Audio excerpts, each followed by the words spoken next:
Windows Update is a service that is provided by Microsoft, and it ensures that Windows 7 is kept up to date. Why would you want to do this?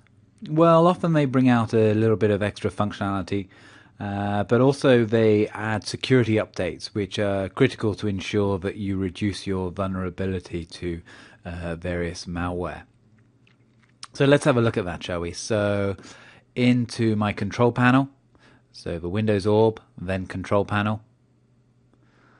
Then you will see that if I go to the System and Security, there is an option called Windows Update. And if I click on there, so it tells me that I have a green area with two optional updates. You'll either have green, yellow, or red here. Red is critical updates, which you really should install.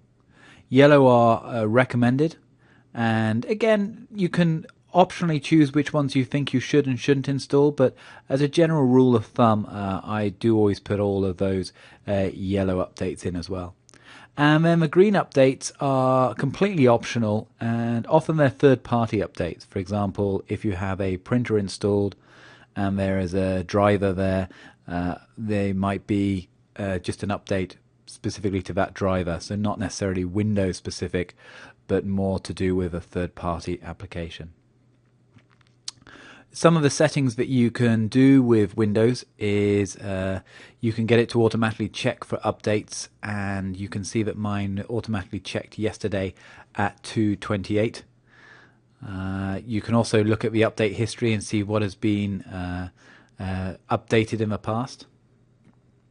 So let's check for updates now. So I can click on that, and what happens is Windows will go away, connect to the internet. That's an important point to note. You must have internet connection, and see if there are any updates.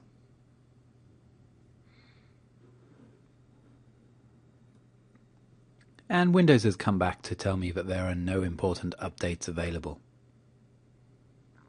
What I might want to do is change my settings. So if I click on Change Settings, this then allows me to change how the Windows Updates behaves. So I can get it to install updates automatically. I can get it to download the updates, but let me choose whether to install them. Check for updates, but not download them or install them, or never check for updates. And you can see that it is not recommended. With the install updates automatically, just be aware that what that could do is result in your computer needing to be restarted. And often if you do leave this and you want to leave your computer on overnight, then what will happen is Windows, when you come in the morning, actually will have restarted your entire computer. So just be aware of that. I'm going to keep mine to the install updates automatically recommended. Yeah, and there are a number of different other options here as well, but generally that's the one that you'd want to change. And click OK. There we go, Windows Update. Very important to ensure that you keep your system updated with any critical updates to ensure you're protected against various malware and security exploits.